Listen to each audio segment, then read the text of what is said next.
I think it's time to take a small break from build guides as the new balance patch is on the horizon, and take a look at some other stuff that could help you out when playing Guild Wars 2 or other MMOs, like for example keybinds. This can be a controversial topic for some as they have clicked skills or things in the UI since they started playing. But hear me out, you do not need to leave them assigned like they were by default. You should change them to something that is comfortable and fits you. The good part about Guild Wars 2 is that it doesn't have 3 skill bars full of skills. It only has 10 main skills, with some professions having extra skills for mechanics. So we could say all classes have between 11 and 16 active skills, which most of the time you do not even need to press some of them as they are only used for the passive effects. Now, let me explain how I have created my keybinds. I will use my engineer because it has lots of skills, and scrapper would be a good example. Let's start with the main skills. These are the ones that I did not change and they are still bound to 1 through 5 because they are next to W and they are easy to press. Next are the utility skills, which is where things start to change because 6 to 0 would be hand gymnastics worse than what I have to do when using my phone. So for the heal skill I have changed it to mouse button 4, which should be the one on the side, also used for going back in your browser. Then, the next 3 skills are bound to keys easy to press next to W, with the furthest one being the Elite, which is assigned to T. And that is because I do not want to press it by accident, as most of the time they have big cooldowns. The next category of skills are the special skills, in this case tool belt skills, and they are bound by default to F1 through F4, which is not that bad, and you could keep them like that if you are okay with it. But I have changed them to Z, X, C and V, which are easier to press in my opinion, especially if you played shooters before.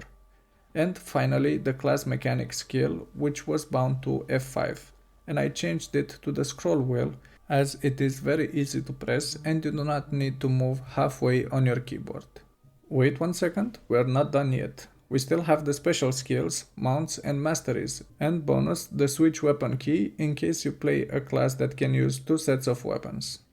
The special skills are always bound to the same key, so even if it's something from the way station or an essence skill or anything else, these skills will always be bound to, I forgot the default key, but I have changed it to Control plus 1, as I do not want to press it by mistake, especially in some encounters that have mechanics linked to it. Next we have mounts. This means you can bind all mounts to a specific key so that you do not need to press the button and select the mount and then press the main mount key. Of course, some people are using the radial mount add-on, which is great in my opinion, but I saw lots of complaints that after patches it can break or it can crash the game, so this is why I did not use it so far.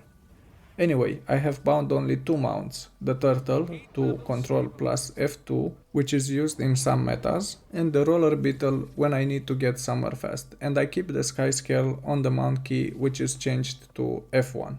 And the last set of skills are masteries, which to be honest I didn't bother much to change them because I barely use them. They are bound to J, and for me by default it is the skiff. And for personal waypoint, I pressed the small button next to the weapon swap key. Oh, I actually forgot about the weapon swap key.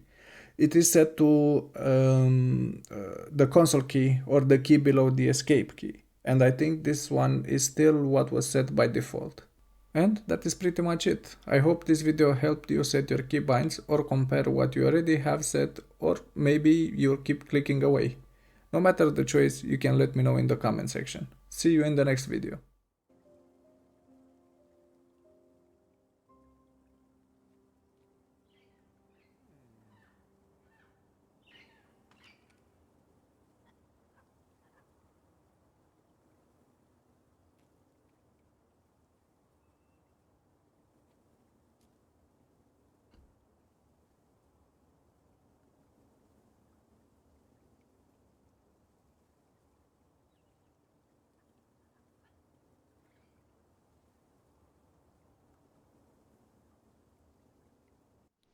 If you want to see more content like this, please let me know in the comment section below, and if you enjoyed the video, please click the like and subscribe buttons.